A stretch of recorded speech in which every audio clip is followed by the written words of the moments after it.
זה כבר עובד. זה פליפ, ככה. זה המצאה של ה-120. אתה מחבר את זה למחשב ואוטומטית זה מתאים את זה למחשב. טוב. Anyway, just a few words in English for Mark and Rabbi Levi in Malibu that decided to take this project. Ilu Yishmat Yosef ben Menachem Mendel Zucker. So I have a few holy soldiers here in Hebron that are going to be accepting the pairs of tefillin, to be used as much as possible. And you understand English, right? And there's another 3 guys that already, the unit left up north, so we're going to be taking it for them. זהו, שיהיה במזל טוב. כמה, ככה בעברית, זה אחד התפילין, זה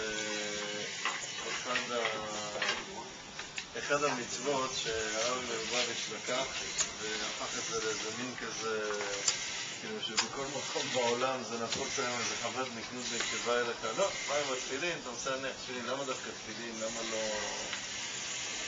לא יודע מה, יש 613 מצוות, בוא תיתן צדקה, בוא תשמור שבת, בוא תעזור לזקנה לעבור את הכביש, למה דווקא אפילו של התפילין?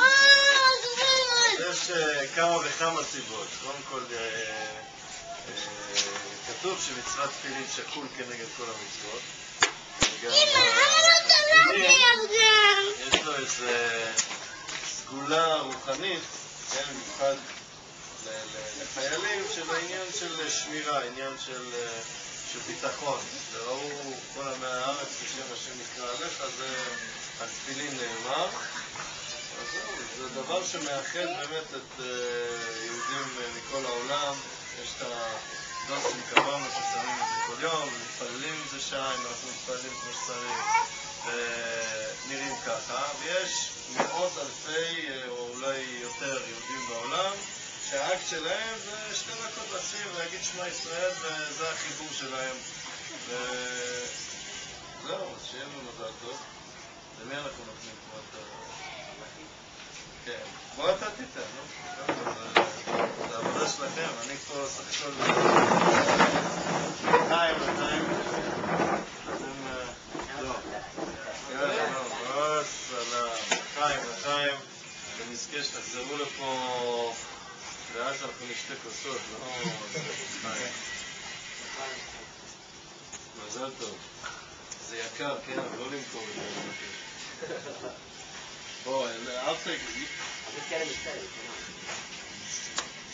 כן, כדאי שאנשים ישתו. אתה אולי תערבב את המיץ הזה כזה, סגור ותערבב אותו טוב.